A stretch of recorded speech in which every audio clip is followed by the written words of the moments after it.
Hello guys, this is Meenakshi Vashne. Welcome back to my YouTube channel Smart Classes with Meenakshi Vashne. Today I am going to start with chapter 1 number system of NCERT book with exercise 1.3 और उस exercise का question number 6 है अपना।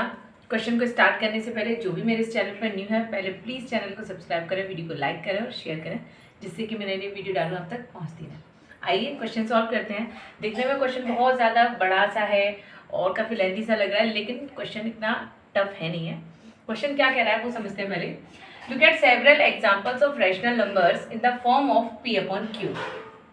आपको कुछ rational numbers के example देने हैं जो कि किस फॉर्म में हो, P/Q की फॉर्म में। सिंपल, क्योंकि हमें पता है रैशनल नंबर P/Q की फॉर्म में होते हैं। लाइक मैं बोल सकती हूँ 4/3 P/Q की फॉर्म में।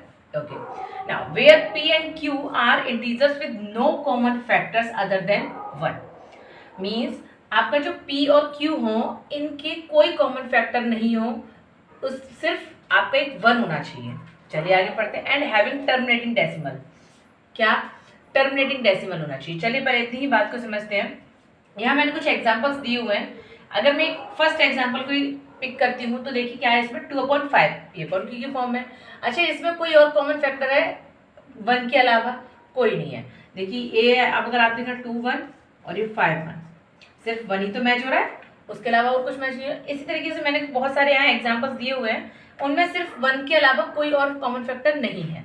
तो ये बात यहाँ तक क्लियर हुआ, 1 कॉमन फैक्टर हो चाहिए। And having terminating decimal, terminating decimal का मतलब क्या था कि डेसिमल के बाद आपकी जो भी जितनी भी डिजिट आए खत्म हो जाए, मतलब कंटिन्यू चलता ना जाए।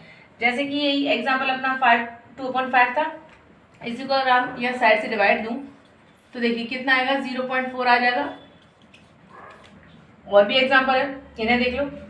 5 का अगर आप 3 में देते हो 0.6 आ जाएगा। तो कितने भी एग्जाम्पल है, ये सारे एग्जाम्पल्स क्या आ जाएंगे आपके टर्मिनेटिंग डेसिमल में आएंगे। तो टर्मिनेटिंग डेसिमल हो गया। Representation expansion, can you guess what property Q must satisfy. अब इन सारी चीज़ों को देखकर हमें क्या लग रहा है कि आपका जो Q है वो क्या सेटिस्फाई कर रहा है।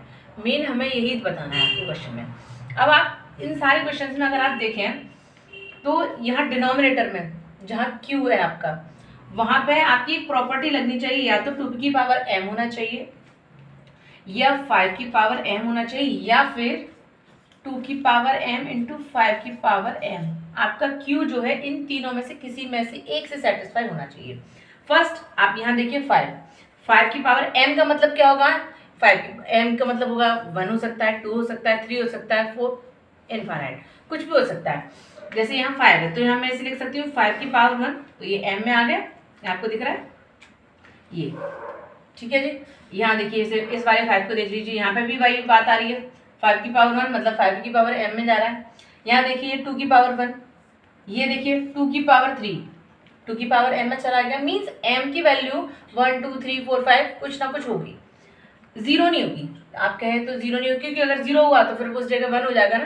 तो इससे अब यहाँ आ रहा है 400। अब आप बोलो कि ये कैसे सेटिस्फाई हो रहा है। चलिए 400 की अगर आप प्राइम फैक्टराइजेशन अगर आप करते हैं तो क्या होते हैं, 200 100 50 25 5 और ये 5। तो चलिए ये इसने क्या सेटिस्फाई किया, देखिए 1 2 3 4, 2 की पावर 4 इंटू 5 की पावर 2। तो ये किसने सेटिस्फाई किया, ये किस फॉर्म में आ गया आपकी इसी फॉर्म में। तो बेसिकली इस क्वेश्चन में यही था कि आपको ये बताना है, कुछ एग्जांपल्स देने हैं जो सबसे पहले उनका एक कॉमन फैक्टर 1 होना चाहिए, 1 के अलावा कुछ नहीं होना चाहिए, टर्मिनेटिंग डेसिमल होना चाहिए, और उसने पूछा था Q कैसी प्रॉपर्टी सेटिस्फाई करेगा। तो आप बता सकते हैं कि Q इन तीनों प्रॉपर्टी को सेटिस्फाई करेगा।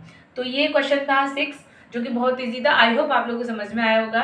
अपना अगला क्वेश्चन अपनी अगली वीडियो में देखते हैं। Thank you.